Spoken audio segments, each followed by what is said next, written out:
Hey guys, welcome back to Chris Techfer, and today I'm going to be talking about Joy-Cons. So which one is better, the left or the right? Here we go.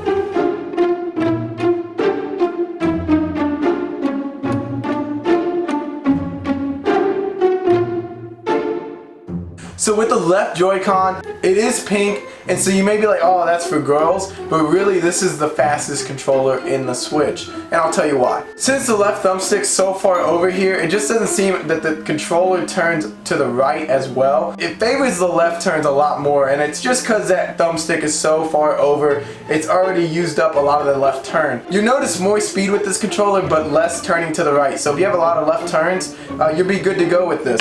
Now, if you have a lot of turns and it's a curvy track, the green controller is actually better.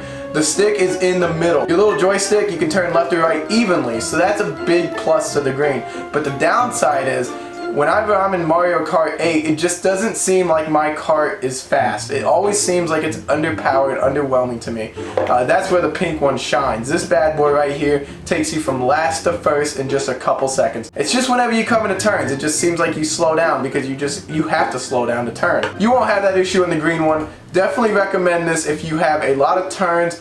Recommend the pink if you are just going a lot of straights, not that many turns. So now let's get into some of the smaller differences. First off, I haven't seen much difference in terms of range. I can walk away from the Switch pretty far and not lose connection, so that's good whenever you need to go take a snack break. Controller stealing is a real thing, so you don't want people switching out controllers while you're trying to go to get a snack. So definitely good that you can take this with you and not lose connection. Very happy about that. Haven't seen any difference between the two of them. Next we're going to talk about the bumpers, right? We're going to see how they lock in. I'm going to slide down here.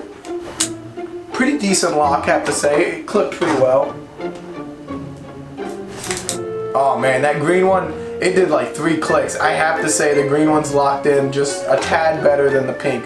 So if you're a really heavy-handed gamer and you're really grabbing this thing, you definitely want to go with the green Joy-Con just because that thing ain't coming out.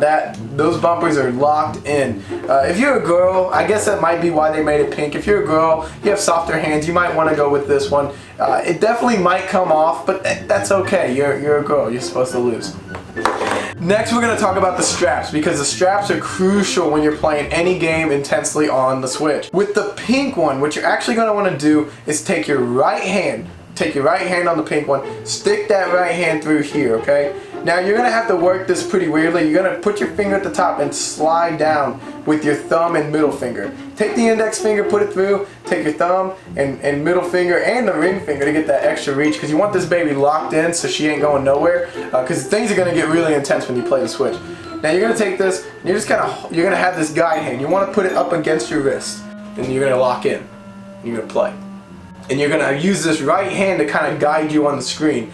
This helps the Joy-Con be more accurate. I promise you guys, if you use this tip, you will win more races, you will win more fights. Also, the benefit of having your Joy-Con nice and strapped in, whenever the person next to you is beating you, you can just take a nice slap to them. Just take a real nice slap to them, and this thing ain't going nowhere. Now with the green Joy-Con, right, you're going to take your left hand this time. You're going to go through here, take your index finger again. It's a bad design on Nintendo's part. They didn't make this easier. You should be able to tighten these up pretty tight without having to do that. You're going to take your left hand and use that as your guide hand, and you're going to take your right hand and go with it.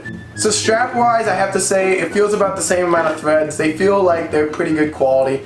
No complaints there. The straps haven't failed me yet. Now, you may be wondering, what about the blue and red Joy-Cons, Chris? Like, those are the ones that come with the Switch. Well, don't worry. The blue one is the pink, and the red one is the green. So everything I've talked about with the green, that's the red. And everything I'm talking about with the blue is actually the pink. So it's the exact same concept for both. It's very simple to understand. Now, where things get tricky is the yellow Joy-Cons. I don't know why Nintendo did this. They made 2 Joy-Cons, yellow and yellow. How are you supposed to know which one's better? I mean, there's no difference there. I haven't been able to review them myself, but I don't know. I don't know if those rules apply to the yellow Joy-Con. So if you have a yellow Joy-Con, you might be SOL. At the end of the day, it really just comes down to what hand you really are. If you're left-handed, go with the minus sign, and if you're right-handed, go with the plus sign. You won't be failed going it that way, but don't forget these little tips and tricks that I taught you about the Joy-Cons. Don't tell anyone because you want that little advantage whenever you can get it. So make sure you leave a like, guys, if you enjoyed this video, and subscribe if you haven't already to see more stuff like this. which one's better, the left or right? Let me know in the comments below. I really want to know what you guys think. And I'll see you guys in the next video. Thank you guys so much for watching.